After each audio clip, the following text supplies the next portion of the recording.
Hello, educational technology students, and welcome to week 3 and 4. This Prezi provides us with a foundation as we move into our second project, which is the Tools Project. This week, our focus is not only on thinking about digital tool frameworks like TPACK and SAMR, but attempting to think about how the digital tools can integrate into our classrooms in a way that is meaningful to the students.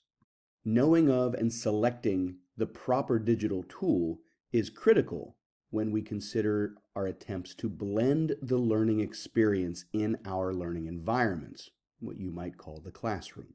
And so, what is a web tool and why should I care? Why should you care? Well, this is why.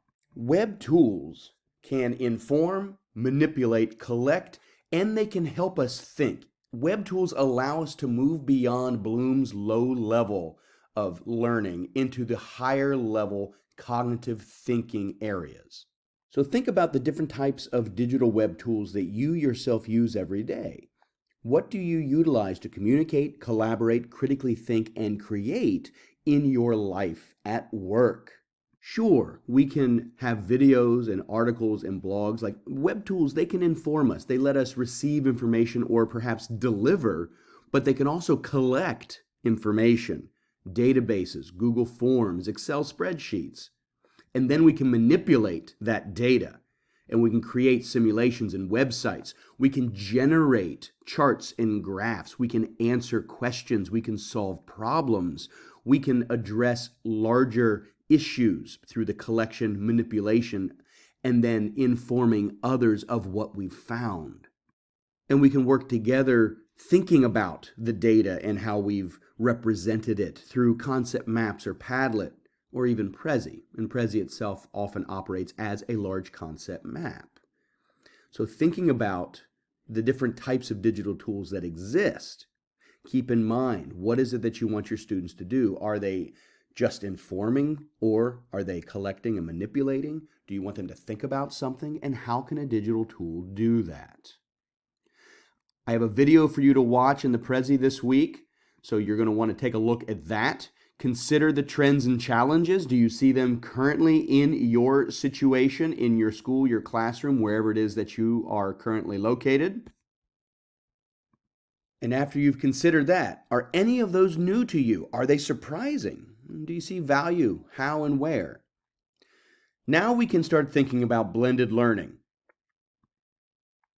What do you need to rethink about your teaching and learning as a future teacher to allow for blended learning to enter your philosophy? This is a thought exercise. This is now a place for you to work on your philosophy. I'm going to walk you through a series of questions, a thought exercise for you to consider in your philosophical approach to utilizing educational technology in the classroom. So here's 10 drivers of blended learning. And you can click through each one of these and you can consider, is this a driver that would make you want to utilize digital tools in your classroom? So thinking about these 10 considerations, you can utilize this as a way to think about and generate answers to the question, what is good teaching with digital technology? What is good learning? What's worth knowing? That is the purpose of this thought exercise. The Prezi will then take you through each one of these for you to think about and work through. Then we can look at some other points of interest. Ready, set, blend. Before we actually engage that blended classroom experience, we have to think about important changes that we need to make. We have to further our thinking about education itself. For example, when we look at the history of education from the agricultural age to the industrial, the information, now in the conceptual age, what levels of thinking are we hitting? What levels of cognitive skills are we hoping to address? Schools currently are very often stuck in this industrial age. Yes, we're up to maybe analyzing, but are we really reasoning and are we having our students create? Are our students reaching some level of metacognition in your classroom? Or are you still stuck back here, retrieving and comprehending information? Is there information we still actually have to memorize and regurgitate? What is it? Where is the place for a lecture? Why? What's worth knowing? Think about your content. Answer that question. What's worth knowing, considering digital tools and technology? In what century will your classroom exist? We have to reimagine the learning environment. If we see this traditional classroom, can we break it away from calling it a classroom and call it a learning environment in a conceptual age? And you see all the different styles and varieties of the classroom that can exist. Some of you may already be in some of these classroom styles. Thinking about your digital learning environment, was it representative of a 21st century classroom, or do you need to further reconceptualize it? How can you re-see your classroom as a learning environment? When you think about a learning environment, that matters. The way you think about it, the language you use to represent it, that is important to think about. So how can you manipulate your room to be more than just four walls, a ceiling, and a floor? Now we can start thinking about the different blended learning models. And there are many. It doesn't just mean having a computer in the classroom. It doesn't just mean individualized learning at your desk with a computer. And it also doesn't mean entirely online.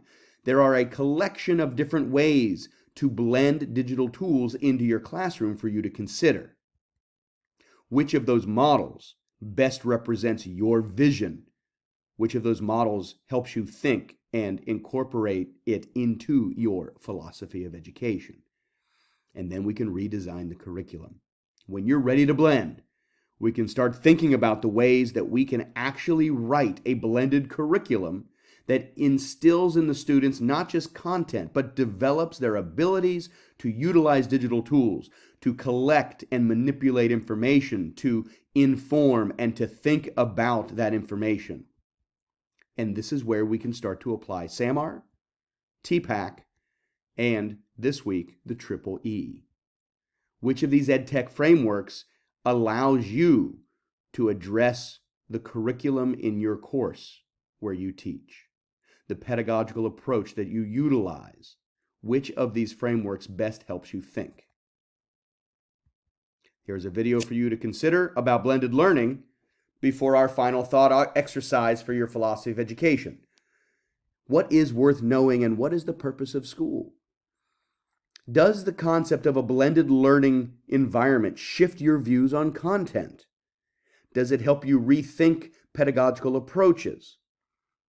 I ask us, why do we force kids into a classroom for 8 hours a day sitting at a desk?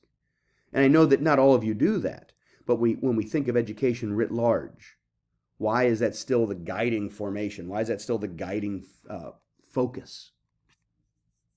Now, that brings us to the end of this video. I will see all of you on Thursday night when we will engage this part of the Prezi about web tools. And you see we have a lot to consider here and the way we consider them utilizing Bloom's taxonomy, the SAMR model, TPACK, as well as the ISTE standards. And then we will dive into our second skills development project, the Triple E framework. That's right, I'm going to hire you to work at my corporation, Tools. Everybody, have a great week, and I will see you Thursday night.